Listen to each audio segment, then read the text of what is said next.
BMF Season 2, Episode 1 was fantastic. It laid the groundwork for the season, re-established the storyline, expanded character roles, teased and foreshadowed the events to come, and most importantly, dropped some hidden details and Easter eggs you might have missed on first watch. I'm excited, so let's get right into it. First thing we have to acknowledge is that the episode starts off with a quote from Southwest T. Meech and I learned the importance of family dinner sitting around our parents' table. Once we joined the 50 Boys, we ate with our crew every Sunday. That's where the real team building began. The Sunday dinners were certainly a BMF tradition that was held.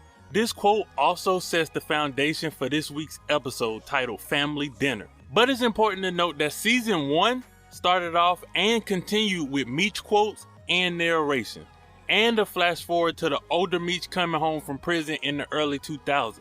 And Season 2 has chosen to start off with Terry quotes and narration and a flash forward to his arrest in 2005. The way I see it is, Season 1 was primarily from Meech's perspective and how he saw things, more or less. And Season 2 will be Terry's perspective.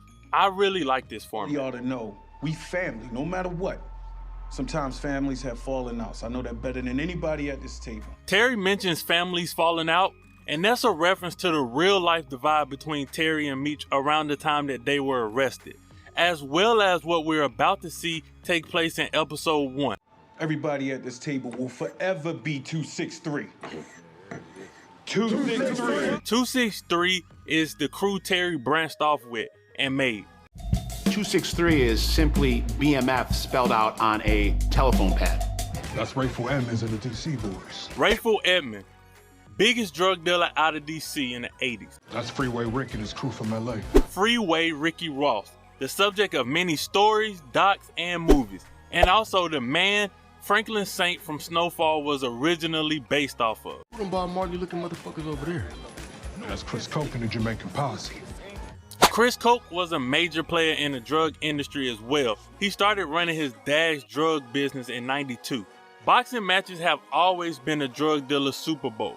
Remember Frank Lucas and Nicky Barnes? The tradition carries on here in BMF. We can definitely expect to see Meech back in Vegas this season.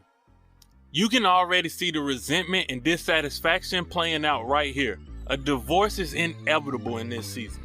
The turf war between 50 Boys and 12th Street has escalated, resulting in multiple murders, including Detective Jonathan Lopez. Let's talk about the details on the board, because I think it might give us some insight on the season. Now, I wasn't able to get the clear shot for y'all on the board, but it reads as follows. Demetrius Flannery, Meech, leader/founder of the 50 Boys, affiliated with Pat, Southwest High School dropout, arrested previously on drug charges. Terry Flannery, co-leader of 50 Boys, enrolled at Southwest High School, shot in the right eye, not seen out much with the 50 Boys, and 50 Boys is underlined. Henry Wells, boom, affiliated with Pat, arrested with drug charges. Brian Mickey, B. Mickey, 50 Boys lieutenant, has he moved up? Southwest High School dropout. Pat, affiliated with Meech and Boom, still in the game? Question mark. Tiny, affiliated with the 12th Street, new leader? First spotted with 12th Street, 1986, seen with Meech. Lamar Silas, Visger Road leader, 2 years Psych Institute for Violent Assault, released February 1986, took over 12th Street, seen with Kano, shot dead, with dead being circled. Few things about that board. First, the cops know a lot about who's been seen with who. Also, this confirms the events in Season 1 took place in 1986, like I said in my last breakdown. And Pat, is he going to make an appearance in this season? I think it's something to keep an eye out for sure. Serious question. Was a sucker the only thing that made women look sexy in the late 80s and 90s? Why is this always the thing?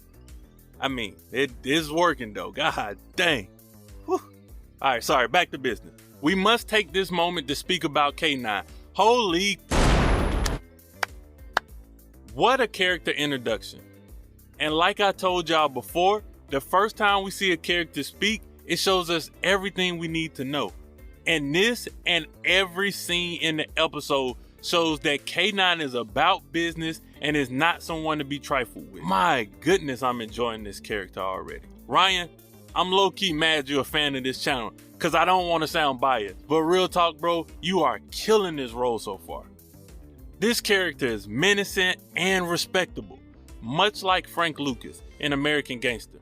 This scene right here is our first indication that Detective Brian is working with B. Mickey. Also, his new partner, Detective Veronica, might catch on to the fact sooner than later. The camera purposely pan zooms to the dead orchard to let us know it's significant. See, orchids are high maintenance and temperamental. They gotta be treated just right. The beauty and joy they bring outweighs the upkeep and expense. And here's Terry. Very nice, smooth metaphor, Terry. Didn't work, but nice try. What's the difference between the best point guard in the world and the 10th best? Vision. You have to see the entire floor. Look, I grew up in the Brewsters. And now I got homes in Detroit, Cali, and Florida. I run the one just like Zeke, and I'm relentless.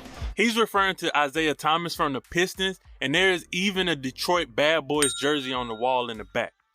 This is definitely the same shade of lipstick Big L was wearing earlier. K9 is truly about business and violence, and he will obviously cause problems for Meech at some point in time. I finally got a steady supply, so we can start expanding just like we talked about.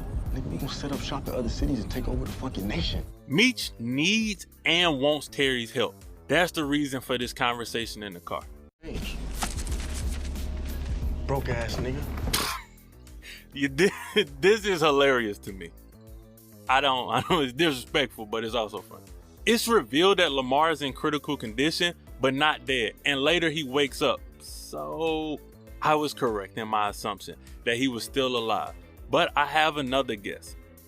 I bet you once he gets up, he's definitely not telling the cops anything, and he will come after Meech immediately. But K9 will put an end to Lamar's storyline around episode 3. While the Flannery family is having dinner around the dinner table, Meech is simultaneously bringing the crews together and starting his own Sunday tradition and forming the BMF. I don't know who the hell to trust in his family anymore. Terry is now questioning loyalty, which will effectively bring him back to the game. And B. Mickey's hesitation shows you something is going on with him. And maybe Meech caught on, but I don't think so. He doesn't want to snitch, and Meech is making it very difficult. There's a lot to unpack in this season, and I cannot wait to see what happens in the next episode.